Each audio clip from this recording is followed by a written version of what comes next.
Movie की शुरुआत में एक रेलवे स्टेशन दिखाया जाता है जहां पर लगी हुई गाड़ी पर और स्टेशन के बाहर पड़े हुए कचरे पर ढेर सारे अलग प्रकार के चूहे आतंक मचा रहे होते हैं। उस रेलवे स्टेशन से एक ट्रेन निकलने के लिए तैयार होती है और उस ट्रेन में चढ़ने के लिए हमारी हीरोइन टिंग, उसके पापा सू और उसका छोटा भाई ये तीनों वेट कर रहे होते हैं। उसी प्लेटफॉर्म पर कुछ सोल्जर्स बॉम्ब के साथ वेट कर रहे होते हैं। तब अपोजिट डायरेक्शन से एक ट्रेन आती है जिसे देखकर रेलवे स्टाफ को कुछ समझ में नहीं आता कि बिना कोई इन्फॉर्मेशन के इस टाइम पर ये ट्रेन यहाँ कैसे आ गई और वो उस ट्रेन को रोकने की कोशिश करते हैं। ये सब देखते हुए सू, टिंग और उसका बेटा ट्रेन में चढ़कर अपनी सीट में बैठ जाते हैं। तब सू ट्रेन की विंडो से उस दूसरी ट्रेन को देखता है। रेलवे ऑफिसर्स उस ट्रेन का एक कंपार्टमेंट खोलते हैं। तब अचानक उसमें से कुछ डेड बॉडीज के हाथ बाहर आते हैं और ये देखकर सू शॉक हो जाता है। वहां से ठीक न दिखने पर वो दूसरी विंडो से देखता है कि वो ऑफिसर्स उस ट्रेन के दूसरे कंपार्टमेंट को बड़ी मेहनत से ओपन करते हैं और वो खुलते ही उसमें से लाखों चूहों का झुंड ढेर सारी बॉडीज के साथ बाहर एक झरने की तरह गिरता है और ये देखते हुए सू बिल्कुल हैरान हो जाता है। उसी समय उनकी ट्रेन स्टार्ट होती है और सीन कट करके मूवी का टाइटल रेड डिजास्टर दिखाकर ये मूवी शुरू होती है। ट्रेन में एक गुंडा आदमी सू के साथ झगड़ा करने लगता है क्योंकि वो उसकी सीट की खिड़की से बाहर देख रहा था। तब टिंग वहां से उठकर आती है और कहती है मेरे पापा को छोड़ दो, वे बीमार है और उनकी ट्रीटमेंट के लिए हम शहर जा रहे हैं। लेकिन उसकी बातों को टालकर वो गुंडा उसके साथ भी बदतमीजी करता है। तब हमारा हीरो शैन की एंट्री होती है। वो उस गुंडे का हाथ मोड़ देता है और इसे देखकर डरे हुए उस गुंडे ग्रुप के लोग उसे रोककर झगड़ा बंद करने को शांत होने को कहते हैं। फिर सभी लोग अपनी अपनी जगह पर जाकर बैठते हैं और टिंग शैन से इंप्रेस हो जाती है और दोनों एक दूसरे के पास वाली सीट्स पर जाकर बैठ जाते हैं और गप्पे लड़ाते हैं। तब सू उठकर एक कंपार्टमेंट से होते हुए अंदर जा रहा होता है और ट्रेन के आखिरी कंपार्टमेंट के पहले जो कंपार्टमेंट होता है उसमें कई सारे अमीर लोग और रेलवे ऑफिसर बैठे हुए होते हैं। सू कोइंसिडेंटली आगे चलते हुए जाता है कि तब वहां अपनी बड़ी बेटी लिंग को देखता है जो अपने लवर जैंग के साथ बैठकर खा रही होती है। सू उससे गुस्से में कहता है कि मैं लोगों की सेवा करने के लिए हेल्थ डिपार्टमेंट में काम कर रहा हूँ और उसी के लिए तुम्हें भी मेडिकल की शिक्षा दिलाई थी, लेकिन तुम हो कि हमें छोड़कर इसके साथ भाग गई। ऐसा कहकर वो गुस्से में लिंग पर हाथ उठाता है। तब कुछ ऑफिसर सोचते हैं कि वो बिना कोई वजह के उसको मार रहा है और उसे आखिरी कंपार्टमेंट में खींच कर लेके जाते हैं। यहाँ टिंग के कंपार्टमेंट में सब सो रहे होते हैं। तब उसका भाई उनके कंपार्टमेंट के ऊपर से कुछ अजीब आवाज सुनता है और वो उस आवाज की तरफ चलने लगता है। आगे बढ़ते ही उस कंपार्टमेंट के एंड में रखे गए एक बैग के अंदर कुछ चलता हुआ नजर आता है। उसमें क्या हो सकता है ये देखने के लिए वहां जाकर उसको खोलता है और तब अचानक एक बिल्ली उसमें से बाहर निकलकर भाग जाती है। उसी समय वहां ऑफिसर सू को आखिरी कंपार्टमेंट में ले जाकर तेज धूप आने की जगह पर उस ट्रेन के साथ उसके हाथ को हथकड़ी से बांध देते हैं। तब वहां किसी आदमी के अजीब तरीके से चिल्लाने की आवाज आती है और उसके शरीर में कुछ घिसटते हुए नजर आता है। ऑफिसर्स उस आदमी के पास जाकर देखते हैं तब वो आदमी नीचे गिर जाता है और उसे ढेर सारे चूहे काट रहे होते हैं और उस ऑफिसर को देखते ही वो चूहे उस आदमी को छोड़कर ऑफिसर्स पे चढ़कर काटने लगते हैं। उन चूहों को भगाने की कोशिश करते समय हथकड़ी की चाबी उसके हाथ से छूटकर सू के पैरों के पास जाकर गिरती है और सू हथकड़ी को जल्दबाजी में खोलने की कोशिश करता है, लेकिन तब तक चूहे उन दोनों ऑफिसर्स को काटकर उनकी हालत खराब कर देते हैं। बादलों के बार बार सूरज को ढकने की वजह से वहां अंधेरा छा रहा होता है। अब क्लाइमेट को इस तरह बदलते हुए देखकर ट्रेन के लोग अपनी जर्नी को एंजॉय कर रहे होते हैं। तब उस अमीर लोगों के कंपार्टमेंट में भी कुछ अजीब आवाजें आने लगती हैं और ये सुनते ही वहां की एक लेडी उसके हस्बैंड से कहती है कि शायद ये चूहों की आवाज है और मुझे बहुत ही डर लग रहा है और उसे उस चूहे को भगाने के लिए कहती है। और वो आदमी एक लकड़ी को लेकर आवाज आने की जगह पर उसको ठोकते हुए जाता है।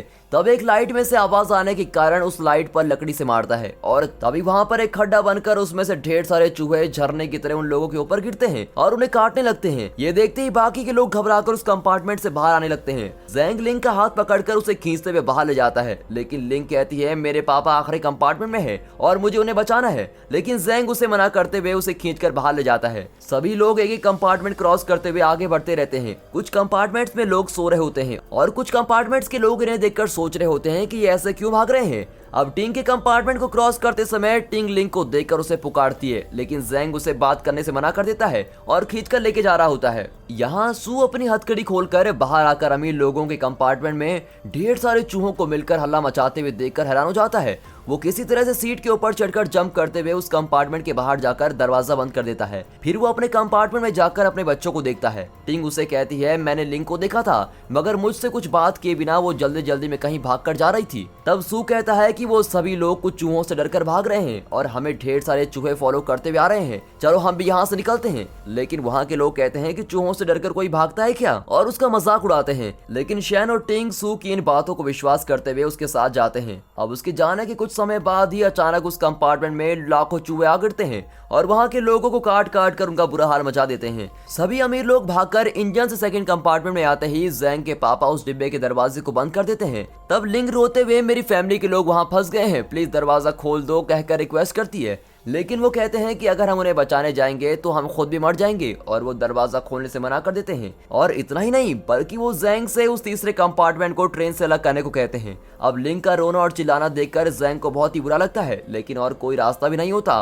और इसी वजह से वो उस डिब्बे को अलग करने जाता है। उसी समय डिब्बे को अलग करने की अनाउंसमेंट होते ही शैन उस कंपार्टमेंट के ऊपर का पार्ट खोलकर वहां से चढ़कर वो ट्रेन के ऊपर चला जाता है, और उसके बाद टिंग और उसका भाई ये दोनों भी ऊपर चढ़ जाते हैं। तब सू चूहों को हर कंपार्टमेंट के दरवाजे को तोड़कर अंदर आते हुए नोटिस करता है। फिर वो जल्दबाजी में ऊपर चढ़ने की कोशिश करते हैं और किसी तरह सू भी ऊपर चढ़ जाता है और वहां से एक और आदमी को ऊपर चढ़ने के लिए मदद करते हैं। लेकिन उसके चढ़ने से पहले ही ढेर सारे चूहे उस कंपार्टमेंट के दरवाजे को तोड़कर उस आदमी पे गिरते हैं और उसको काट काट कर मार डालते हैं। अब चूहे भी उन्हें फॉलो करते हुए ट्रेन के ऊपर आ जाते हैं, लेकिन वहां आए हुए सभी चूहे धूप के कारण मरकर नीचे गिर जाते हैं और सभी लोग एक ही कंपार्टमेंट से जंप करते हुए आगे बढ़कर तीसरे कंपार्टमेंट तक आ जाते हैं। फिर शैन और टिंग दूसरे कंपार्टमेंट में जंप करते हैं और अब सू छोटे बेटे के साथ वहां जंप करने वाला होता है, लेकिन ये सब कुछ ना जानते हुए ठीक उसी समय पर ज़ैंग तीसरे डिब्बे को ट्रेन से अलग कर देता है और फिर ट्रेन स्लो चलने लगती है और उस डिब्बे के नीचे चूहों के गिरने के कारण वो डिब्बा लड़खड़ाने लगता है। दोनों कंपार्टमेंट के बीच की दूरी बढ़ती जाती है और ये सब सोचने के लिए समय न होने के कारण सू तेजी से जंप करता है और शैन और टिंग उसका हाथ पकड़ लेते हैं और ठीक उसी समय पर अलग किए के कंपार्टमेंट पटक कर नीचे गिर जाता है। अब ट्रेन दो डिब्बों के साथ चल रही होती है। लिंग अपने परिवार को सोचकर रो रही होती है। तभी सू वहां पहुंच जाता है और ये देखते ही लिंग अपनी जान में जान आने जैसा फील करती है और लिंग की आंखों में आंसू देखकर सू का गुस्सा भी शांत हो जाता है। तब अचानक उस कंपार्टमेंट का एक आदमी बेहोश होकर नीचे गिरता है। तब लिंग मेडिकल स्टूडेंट होने के कारण उसे चेक करती है कि वो चूहों के काटने से अलग प्रकार के वायरस अफेक्ट हुआ है। कहती है हमें इसे तुरंत क्वारंटाइन करना होगा, वरना ये भी कोरोना वायरस जैसे सभी को फैल सकता है। तब सभी लोग अपनी बॉडी में चेक करते हैं और फिर पता चलता है कि उनमें से आधे लोग चूहों के काटने से उस वायरस से अफेक्ट हुए हैं और टिंग का छोटा भाई भी उनमें से एक है। ये समझते हुए सू परेशान हो जाता है। अब ये बहुत ही खतरनाक वायरस है और इसे रोकने के लिए 1 घंटे के अंदर वैक्सीन देना होगा। ये कहकर लिंग उस मेडिसिन का नाम बताती है। तब सू कहता है कि मैं हेल्थ डिपार्टमेंट में काम करने के कारण मुझे पता है कि ये मेडिसिन कहाँ मिल सकती है और किस्मत से ये दवा अगले स्टेशन के एक गाँव में होने वाले एक हॉस्पिटल में ही है। ये सुनकर लिंग कहती है कि सभी अफेक्टेड लोग बेहोश हो रहे हैं, इसलिए इस ट्रेन को उस गांव में रोककर उस हॉस्पिटल में जाकर दवा लेकर आना ही होगा। लेकिन ऑफिसर्स कहते हैं कि ये ट्रेन कहीं नहीं रुकेगी और सीधा चलती ही रहेगी और इस पर अफेक्टेड और अनअफेक्टेड लोगों के बीच बहस शुरू हो जाती है और उस वैक्सीन को ना देने से सभी लोग अफेक्ट हो जाएंगे कहकर फाइनली वो लोग मान जाते हैं। फिर अफेक्टेड लोगों को अलग करके दूसरे कंपार्टमेंट में भेजते हैं। ज़ैंग लिंग को अनअफेक्टेड लोगों के कंपार्टमेंट में ले जा रहा होता है, लेकिन वो एक मेडिकल स्टूडेंट होने के कारण वहां के लोगों को अकेला छोड़कर उनके साथ नहीं जाती है और ऊपर से खुद को ही बचाने के बारे में सोचने वाले ज़ैंग को वो नफरत करने लगती है और मैं यहीं रहूंगी कहकर उसको भेज देती है। अब कुछ देर में ट्रेन उस गाँव में आ जाती है। तब दवा लेने कौन जाएगा इस पर एक कंफ्यूजन हो जाती है। तब सू, शैन और उसके साथ 2 और लोग जाने के लिए तैयार होते हैं और कहते हैं कि हम जाकर उस दवा को लेकर आएंगे और वो भी 2 घंटे के अंदर, और अगर हम 2 घंटे के अंदर नहीं आते हैं तो सब यहाँ से निकल जाना। ये कहकर वो सभी लोग निकलते हैं। अब टिंग अपने छोटे भाई को लिंग के साथ छोड़कर वो भी उनके साथ जाना चाहती है, लेकिन सू उसे वहां आने से मना करता है। लेकिन वो कहती है मैं आपको अकेला वहां नहीं भेजूंगी,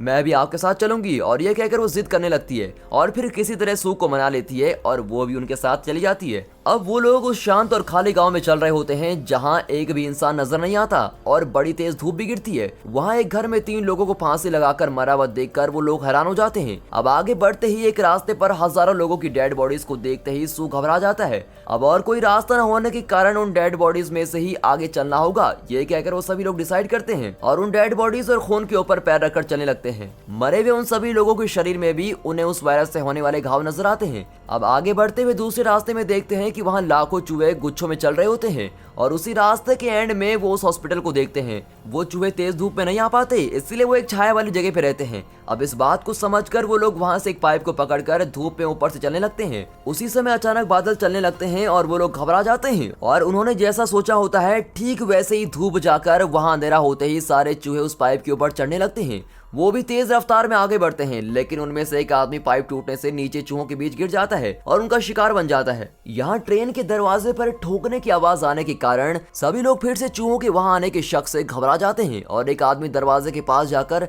धीरे से उसे खोलता है। तब एक घायल आदमी तुरंत ट्रेन के अंदर आता है जो चूहों से बचकर भागा होता है। वो कहता है कि इस गाँव के चूहे एक अलग प्रकार के वायरस से अफेक्ट हुए हैं और वो इंसानों को बुरी तरह काट कर खा रहे हैं। मेरे अलावा इस गांव में बाकी सभी लोग मर चुके हैं। ये सुनकर जैंग के पापा कहते हैं कि इस गांव में दवा लेने गए हुए लोग भी मरी गए होंगे, उनके लिए वेट करने से अफेक्ट न होने वाले लोगों को भी अपनी जान देनी पड़ेगी, इसीलिए उस सेकंड कंपार्टमेंट को ट्रेन से अलग करके हमें यहाँ से एस्केप होना चाहिए। तभी इससे गुस्सा होकर एक आदमी कहता है कि वो लोग अपनी जान के साथ रिस्क लेकर लोगों के लिए दवा लेने गए हैं और वो भी अफेक्ट ना होने वाले लोग हैं। 2 घंटे का वक्त देकर गए हैं तो हमें उनके लिए वेट करना ही होगा। ये कहकर जैंग के पापा को बंदूक दिखाकर एक सीट के साथ बांध कर रख देते हैं। यहाँ चूहे धूप में नहीं आते और दिन के अंधेरे में ही रहते हैं, लेकिन इंसानों को देखते ही वो तेजी से उनको अटैक करने आते हैं और ये सब बातें करते हुए वो लोग पाइप पकड़कर आगे बढ़ रहे होते हैं। तब अचानक वहाँ अंधेरा होने लगता है और चूहों को उनकी तरफ तेजी से आते हुए देखकर वो सभी लोग घबरा जाते हैं। चूहे गुच्छों में आकर दीवार में चढ़ने लगते हैं और उन्हें आकर काटने से पहले ही नीचे उतरना होगा। ये सोचकर वो लोग तेजी से नीचे उतरते हैं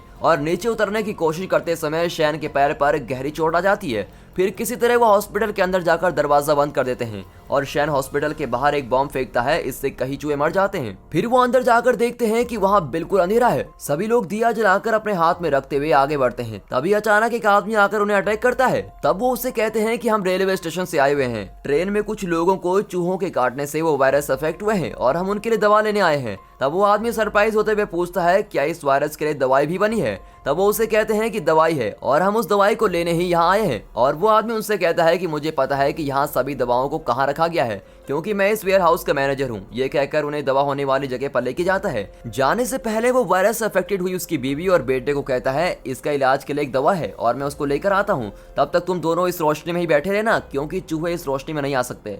फिर वो उन्हें अंडरग्राउंड में लेके जाता है और वहां पर पड़े हुए ढेर सारे स्केलेटन को देखकर टिंग डर जाती है। तब वो मैनेजर उन्हें कहता है कि एक समय में ये जेल हुआ करता था, लेकिन इन चूहों की परेशानी की वजह से इस जगह का यह हाल बन गया है। अब ये कहकर वो लोग उन स्केलेटन के बीच से खून में पैर रखते हुए आगे बढ़ते हैं। वहाँ ढेर सारे चूहों के रहने के कारण शैन एक कपड़े पर आग लपेटकर एक फायरबॉल रेडी करता है और उस रोशनी में सभी आराम से चलकर उस दवाई को ढूंढने जाते हैं। वहाँ एक काफी बड़े घोंसले को देखते ही सभी हैरान हो जाते हैं। तब वो मैनेजर उनसे कहता है कि यही उन चूहों का घोंसला है जहाँ से वो फॉर्म होकर सारी जगहों पर वायरस फैला रहे हैं। इस टाइम पर वो सो रहे होंगे और वो अगर जाग गए तो हमें जिंदा नहीं छोड़ेंगे। वो कहता है दवाई फर्स्ट फ्लोर पर रखी गई है और आपको उन सीढ़ियों से जाना होगा। यहाँ धूप कम होने के कारण ट्रेन के पास ढेर सारे चूहे आकर ट्रेन के अंदर आने की कोशिश करते हैं। तब जैंग के पापा कहते हैं कि अब यहाँ पर वेट करना बिल्कुल भी सेफ नहीं, मुझे नहीं लगता कि वो लोग वापस आएंगे, इसीलिए हमारा तुरंत यहाँ से निकलना ही अच्छा होगा। ये सुनकर वहाँ के एक आदमी को गुस्सा आता है और उनके बीच बहस होती है। ये सब देखते हुए एक लेडी उस कंपार्टमेंट का दरवाजा खोलकर वहां से बाहर कूद जाती है और दरवाजा खोलने से बाहर के सारे चूहे ट्रेन के अंदर आकर जो अफेक्ट नहीं हुए होते उन्हें भी काटना शुरू कर देते हैं। सभी लोग ट्रेन से उतरकर बाहर जाकर एस्केप होने की कोशिश करते हैं, लेकिन चूहे उन्हें नहीं छोड़ते। जैंग और उसके पापा भी उन चूहों का शिकार बन जाते हैं। यहाँ शैन दवा निकालने के लिए जा रहा होता है, लेकिन उसके पैर पर चोट आने की वजह से और उसके जाने से चूहे जाग सकते हैं, ये सोचकर सूद दिया लेकर दवा लेने जाता है। वो आराम से ऊपर चढ़कर उस दवा को ढूंढकर निकालता है और वो जरूरी चीजों को एक बॉक्स में रख लेता है। उसका दिया धीरे धीरे बुझ रहा होता है और वो तेजी से नीचे उतरने लगता है, लेकिन उतरते समय स्लिप होकर वो नीचे लड़खड़ा जाता है। फिर वो बॉक्स को ऊपर से फेंकता है और बाकी लोग उसको पकड़ लेते हैं, लेकिन फिर सू के अचानक नीचे गिरते ही सारे चूहे जाग जाते हैं और उन सभी को अटैक करने के लिए आते हैं। सू किसी तरह उठकर तेजी से भागता है, लेकिन वो मैनेजर उन्हें अंदर बंद कर देता है और कहता है ये दवा मुझे चाहिए क्योंकि मुझे अपनी बीवी और बच्चे को बचाना है। इस दवा को बाहर से खरीदने के लिए मेरे पास ना समय है और ना ही पैसे हैं, प्लीज मुझे माफ कर देना कहकर वो दवा लेकर चला जाता है। अब उस घोंसले से करोड़ों चूहे बाहर निकलते हैं और ये देखकर वो लोग हैरान हो जाते हैं और परेशान भी। फिर किसी तरह दरवाजे को तोड़कर वो सभी लोग बाहर भागने लगते हैं और चूहे भी उन्हें अटैक करने आ रहे होते हैं। बाहर आते ही उस दवा ले जाने वाले मैनेजर को देखते हैं जो अपने बेटे को अपने हाथों में लेकर एक जगह पर स्थिर बैठा होता है। वहां पर जाकर देखने पर समझ आता है कि वहां का दिया बुझने के कारण उन चूहों ने अपना खेल दिखा दिया होता है। वो अपने मरे हुए बेटे को हाथ में लेकर बाहर आने से मना कर देता है और उसके हाथ से उस दवा के बॉक्स को लेकर वो लोग हॉस्पिटल से बाहर भागते हैं। लेकिन चूहे भी बाहर निकलकर उनको फॉलो करते हैं और बाहर आते एक जीप देखने पर सभी लोग उसमें बैठकर टिंग उसे स्टार्ट करने लगती है, लेकिन जीप स्टार्ट नहीं होती और चूहे भी करीब आ रहे होते हैं। बहुत ट्राई करने पर वो किसी तरह स्टार्ट होकर चूहों के एकदम पास आने पर वो चलने लगती है, लेकिन चूहे भी इनके पीछे आ रहे होते हैं। पर थोड़ी दूर जाते ही वहां धूप होने के कारण वो उनको फॉलो नहीं कर पाते। वो लोग ट्रेन के पास पहुंचते ही ढेर सारे लोगों को चूहों के काटने से मरे पड़े हुए देखते हैं और बिल्कुल ही हैरान हो जाते हैं। सू को लगता है कि सभी लोग मर चुके हैं और वो रोने लगता है। तब लिंग दरवाजा खोलती है और उसे देखकर सू को तसल्ली होती है। वो हंसते हुए मेडिसिन बॉक्स लिंग के पास दे रहा होता है। तब अचानक जैंग के पापा उसको छीनकर भाग जाते हैं और शैन उनके साथ लड़ने लगता है। तब फिर से आसमान में बादल छाने लगते हैं और सभी लोग ट्रेन के अंदर भागने लगते हैं। अब ट्रेन स्टार्ट होती है। शैन उनसे लड़ाई करके उस मेडिसिन बॉक्स को लेकर सू के पास फेंकता है। अब उसे लेकर सू किसी तरह ट्रेन में चढ़ जाता है। जैंग के पापा ने एक मेडिसिन को हाथ में ले लिया होता है, लेकिन उसके आने से पहले ही मरे हुए जैंग को देखकर वो पागलों की तरह हंसने लगता है और तब तक वहाँ ढेर सारे चूहे आकर जैंग और उसके पापा को काट कर खाने लगते हैं। शैन अब तक ट्रेन में नहीं चढ़ा होता और वो लोग उसे बुलाते हैं, लेकिन उसके पैर पर लगे घाव के कारण और जैंग के पापा के साथ लड़ने के कारण वो खुद ही समझ लेता है कि वो अब भागकर ट्रेन नहीं पकड़ सकता। वो हंसते हुए गुड बाय कह रहा होता है और फिर चूहे उसके शरीर पर चढ़कर उसको काटने लगते हैं और उसे देखकर ट्रेन में बैठे हुए लोग दुखी हो जाते हैं और ये देखकर टिंग और सू जोर से रोने लगते हैं। फिर दवाई को लिंग को देकर सारे अफेक्टेड लोगों को उस दवाई का इंजेक्शन दिया जाता है। सू अपने छोटे बेटे को भी वो इंजेक्शन देता है। तब अचानक वहाँ ट्रेन रुक जाती है और सभी सोचते हैं कि ये ट्रेन रुक क्यों गई। वो देखने जाते हैं तो पता चलता है कि ट्रैक पर कोई दूसरी ट्रेन के कैरेजेस पलटकर गिरे पड़े होते हैं। सू ट्रेन के लोगों को कहता है कि उसको हटाने में मदद कीजिए, लेकिन कोई भी मदद करने नहीं आता। इसलिए सू और टिंग खुद जाकर उस कैरेज को हटाने की कोशिश में लग जाते हैं। ऐसी सिचुएशन हमारी लाइफ में तो नहीं आएगी, लेकिन एक गेम के लिए पूछता हूँ, आप लोग ऐसी सिचुएशन में रहेंगे तो आप बाहर जाकर कैरेज हटाने की कोशिश करेंगे या फिर सेफली ट्रेन के अंदर बैठे रहेंगे? अपना point of view comment section में जरूर दें। ये सब देखकर दुखी होकर लिंग लोगों से इमोशनली कहती है कि आप लोगों के लिए ही उन्होंने अपनी जान को ताव पर रखकर दवा लाए थे। अब भी वो आप सभी को बचाने की कोशिश में लगे हैं। वो अकेले उस कैरेज को बिल्कुल नहीं हटा पाएंगे। कुछ ही देर में बादल छा जाएंगे और वो सभी चूहे हमको अपना शिकार बना लेंगे। ऐसी इमोशनल बातें वो उनको बता रही होती है और फिर ये सुनकर सभी लोग ट्रेन से बाहर जाकर कैरेज हटाने लगते हैं और जैसा सोचा था ठीक वैसे ही फिर से बादल छाने लगते हैं और चूहों को दूर से आते हुए देख एक गुंडा आदमी ट्रेन में रखे हुए बॉम्ब्स को अपने शरीर में बांध कर जाता है और चूहे उनके पास आते ही वो बॉम्ब को ब्लास्ट कर देता है और इससे चूहों का झुंड मर जाता है। लेकिन कुछ ही देर में फिर से चूहों का झुंड दूर से आना शुरू हो जाता है और सभी लोग किसी तरह उस कैरेज को हटाकर भागकर ट्रेन में चढ़ जाते हैं। तब देखते हैं कि ट्रेन का ट्रैक दूसरे साइड में शिफ्ट हुआ होता है। तब सू तुरंत ट्रेन से उतरकर उस ट्रैक को सही पोजीशन पर शिफ्ट करके ट्रेन की तरफ जाने के लिए पलटता है और वो ट्रैक फिर से शिफ्ट हो जाता है और वो फिर जाकर उसे ठीक करता है, लेकिन वो फिर से शिफ्ट हो जाता है। अब उसे कुछ समझ में नहीं आने पर वो वहीं पर खड़ा रहकर सोचता है। फिर कोई और रास्ता न होने की वजह से वो जाकर उसे ठीक करके उसे सही पोजीशन में पलटकर वहीं खड़ा रहता है और ट्रेन को आगे जाने को कहता है। ट्रेन उस ट्रैक से आगे जाते ही वो भागकर ट्रेन को पकड़ने की कोशिश करता है, लेकिन वो भाग नहीं पाता। वो लोग ट्रेन रोककर उसे अंदर लेने के बारे में सोचते हैं, लेकिन सू ट्रेन को मत रोको, यहाँ से चले जाओ, ये कहते हुए उन चूहों का शिकार बन जाता है। सू के इस त्याग को देखकर ट्रेन में बैठे हुए लोगों का जीप पिघल जाता है और टिंग और लिंग दुखी होकर रो रहे होते हैं। तभी वहां से बिना रुके चलते हुए ये मूवी यहाँ पर खत्म होती है। And finally thanks for watching.